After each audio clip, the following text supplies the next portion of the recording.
Hello नमस्कार, मैं हूं दीपक और आप देख रहे हैं डीएसके टॉक्स। आइए बात करते हैं अजब आईपीएल की गजब कहानी की, जहां पर आपने देखा एसआरएच की टीम जिसमें ट्रेविस हेड है, अभिषेक शर्मा है, ईशान किशन है, कल्लासन है, नीतीश कुमार रेड्डी है और एक नया खिलाड़ी है सलिल अरोरा जिसने एमआई के सामने 10 गेंदों में 30 रन मारे थे। कहने का मतलब यह है वो टीम जिसमें एक से बड़ा एक ठुल्ला है, मॉन्स्टर है, डिस्ट्रॉयर है, लेकिन इतने सारे ठुल्ले होने के बावजूद ये जो टीम है ये मिलकर के 100 रन नहीं बना पाती है और पूरी टीम मिलकर के सिर्फ बनाती है 86 रन। और इसके साथ साथ ये जो टीम है ये पूरे 20 ओवर भी नहीं खेल पाती है, मात्र 15 ओवर के अंदर ये टीम 86 पर ऑल आउट हो जाती है और 82 रनों से ये लोग मैच हार जाते हैं। उस मैच को हार जाते हैं जिसमें टॉस जीतता है एसआरएच का कप्तान यानी कि पैट कमिंस यानी कि क्राउड साइलेंसर। हम कैसे भूल सकते हैं कि 2023 का जो फाइनल था वहां पर कमिंस ने बोला था कि मैं बहुत ज्यादा खुशी का अनुभव करूंगा जब 1 लाख से ज्यादा इंडियन फैंस जो हैं उन्हें मैं चुप कर दूंगा, उनकी बोलती बंद कर दूंगा। और फिर बाद में तो हमने देख ही लिया था कि कैसे कमिंस ने जो बातें कही थी उन बातों को उसने सच करके दिखाया। लेकिन कल रात को यही कमिंस जो है ये रिसीविंग एंड पर था, क्योंकि सामने थी गुल्लू बॉय की टीम और गुल्लू बॉय यानी कि शुभमन गिल जिस अंदाज में 2023 के फाइनल में आउट हुआ था उसी अंदाज में कल एक बार फिर से शुभमन गिल आउट हो जाता है। लेकिन गुजरात की टीम के लिए एक बहुत अच्छी बात थी कि कल उनके पास था साई सुदर्शन जिसने इस ट्रिकी पिच के ऊपर भी बहुत अच्छी इनिंग खेली है। 50 मारी है इसने साई सुदर्शन ने और बाद में आकर के कंबल कुटाई करी है वॉशिंगटन सुंदर ने, जिसे हमने भर भर के ट्रोल कराया कि यार इसकी क्या उपयोगिता है, इसको क्यों खिलाते हैं, ना ये रन बनाता है ना बॉलिंग करता है। लेकिन हमें लग रहा है कि हमारी ये जो बातें हैं ये वॉशिंगटन सुंदर तक पहुंच चुकी हैं, तभी तो उसने इस सीजन में अपनी दूसरी 50 मारी। और ये जो ताबड़तोड़ 50 मारी थी वॉशिंगटन सुंदर ने, इस सुंदर इनिंग की बदौलत ये जो जीटी की टीम है ये 150 का आंकड़ा पार करती है और कुल मिलाकर के 168 रन बनाती है। अब देखा जाए तो ये जो टारगेट है 168 का ये कोई बहुत बड़ा टारगेट नहीं है, और खास तौर पर तब जब सामने एसआरएच की टीम हो जिसमें कि अभिषेक शर्मा है, ट्रेविस हेड है, जो कि पावर प्ले के अंदर ही गेम को किल करने का मादा रखते हैं। लेकिन जैसा कि मैंने अपने कल की वीडियो में कहा था कि ये जो पिच है ये बहुत ज्यादा ट्रिकी और डिफिकल्ट पिच होने वाला है और हूबहू वही चीजें आपने कल रात के मैच में देखी। कल मैंने कहा भी था ना कि रबाडा जो है वो कबाड़ा करके रख देगा। हालांकि मैंने अपने वीडियो में कहा था कि फर्स्ट इनिंग में अगर एसआरएच बैटिंग करेगी तो रबाडा जो है वो कबाड़ा कर देगा। लेकिन कल रात के मैच में एसआरएच की जो टीम है ये पहले बल्लेबाजी नहीं करती है, ये लोग टारगेट को चेस करने आते हैं। It was at this moment he knew he fucked up.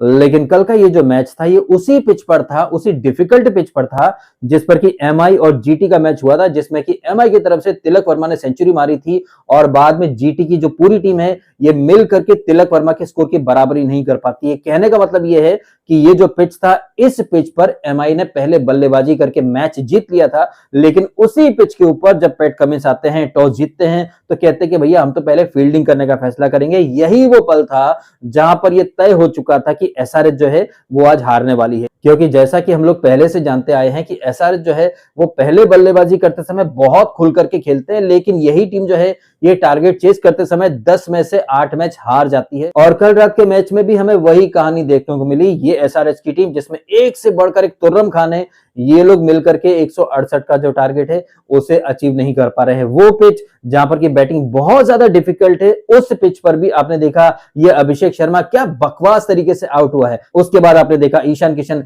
वो भी एक छक्का मारता है, उसके बाद वो भी विकेट थ्रो कर देता है। चाहे कलासन हो या नीतीश कुमार रेड्डी हो या वो सलिल अरोरा हो, ये लोग कुछ नहीं कर पाते हैं। इनफैक्ट एसआरएच की टीम से सबसे ज्यादा रन बनाए हैं उनके कप्तान यानी पैट कमिंस ने और उनका स्कोर था 19 रन। तो यही देख करके हम समझ सकते हैं कि एसआरएच वालों ने कितनी बकवास बैटिंग करी है। इस पिच पर बैटिंग कैसे की जानी थी ये हमें दिखाया साई सुदर्शन ने। इन शॉर्ट अगर मैं ये कहूं कि साई सुदर्शन ने जिस अंदाज में बैटिंग करी है वो किसी मास्टर क्लास से कम नहीं है, क्योंकि ये जो पिच था यहाँ पर बॉलर्स के लिए बहुत कुछ था जिसका अच्छे से इस्तेमाल करता है प्रफुल्ल हिंगे और साकिब हुसैन। ये दोनों मिलकर के 2-2 विकेट ले जाते हैं, लेकिन इसी दौर में साई सुदर्शन मेक श्योर करता है कि और ज्यादा विकेट ना गिरे, वो इनिंग को अच्छे से पेश करता है और फिर बाद में वॉशिंगटन सुंदर को बहुत अच्छा सा एक प्लेटफॉर्म सेट करके देता है, जहां पर सुंदर बाबू आते हैं और कंबल कुटाई करके टीम को आराम से 150 के पार पहुंचा देते हैं। और उसके बाद तो मैच में सिर्फ फॉर्मेलिटी बची थी, और ये जो फॉर्मेलिटीज हैं ये कंप्लीट करने के लिए जीटी की टीम सिर्फ 15 ओवर ही इस्तेमाल करती है। और हर बार की तरह जब ये गुल्लू की टीम मैच जीतती है तो गुल्लू जो है वो सोशल मीडिया पर आकर के अच्छे से सामने वाली टीम को ट्रोल करता है, रोस्ट करता है। और कल भी आपने देखा गुल्लू जो है वो एक पोस्ट करता है कि दिल अब भी सच्चे है और घर अब भी कच्चे। अगर आपको याद नहीं हो तो बता दूं, एक बार ऐसे ही किसी इवेंट में इसने शुभमन गिल ने अभिषेक शर्मा को बोला था कि एसआरएच लास्ट टाइम तब जीती थी जब दिल सच्चे हुआ करते थे और घर कच्चे हुआ करते थे। और लगभग आज भी वही सीन है, क्योंकि अब भी एसआरएच जो है वो जीत नहीं पा रही है इनसे। गजब बेइज्जती है।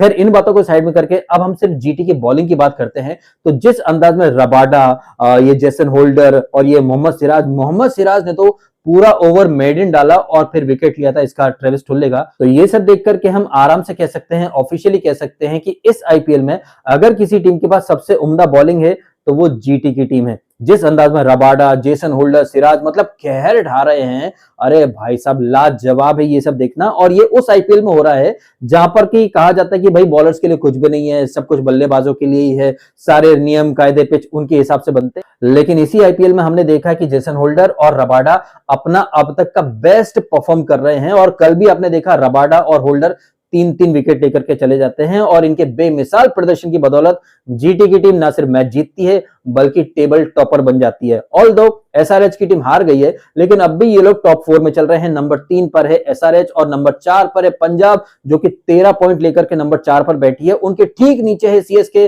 और ये जो सीएसके है कल ये जश्न मना रहे होंगे, क्योंकि जिस तरह से पॉइंट टेबल में उथल पुथल मची है, अब क्या पता आने वाले जो मैचेस है वहां पर पंजाब हार जाए और एसआरएच भी हार जाए, तो ये दोनों टीमें जो है ये टॉप 4 से नीचे आ जाएंगी, बाहर हो जाएंगी, और सीएसके जो है वो पतली गली से भाई प्लेऑफ में घुस सकती है। तो कल की ये जो जीत है जीटी की, इसने सीएसके का रास्ता जो है वो काफी हद तक आसान कर दिया है, ऐसा मेरा मानना है। अब बात करें आज के मैच की, तो आज है आरसीबी और कोलकाता का मैच, जो कि रायपुर के ट्रिकी पिच पर खेला जाएगा, उस पिच पर जिस पर कि पिछले मैच में हमारे प्यारे सम्राट चोकल जो है वो गोल्डन अंडा देकर के गए थे। अब ये जो सम्राट चोकल है ये बैक टू बैक 3 फेलियर के बाद आ रहे हैं, तो आज इनका बल्ला जरूर चलेगा, ऐसा मेरा मानना है। और ये जो पिच है ये काफी ट्रिकी है, तो ऐसे पिचेस पर ट्रेविस हेड जैसे खिलाड़ी या फिर फिन एलन जो कि पिछले मैच में सेंचुरी बना करके आ रहा है, वो आज पक्का फ्लॉप होगा, ऐसा मेरा मानना है, क्योंकि सामने हेजलवुड और भुवनेश्वर कुमार हैं। और जैसा कि हमने आरसीबी के पिछले मैच में ही देखा था, जो कि इसी ग्राउंड में हुआ था, इसी पिच पर हुआ था,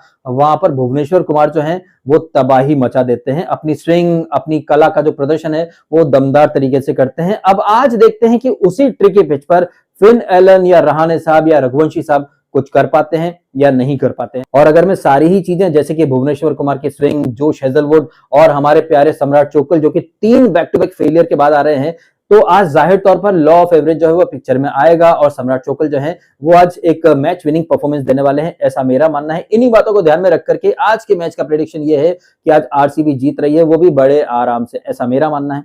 आपका क्या मानना है आप भी कमेंट करके बताइएगा। जिस तरह से क्राउड साइलेंसर की बोलती बंद कर दी है गुल्लू एंड टीम ने, इन बातों के बारे में आपकी जो भी टिप्पणी है कमेंट के द्वारा व्यक्त अवश्य कीजिएगा।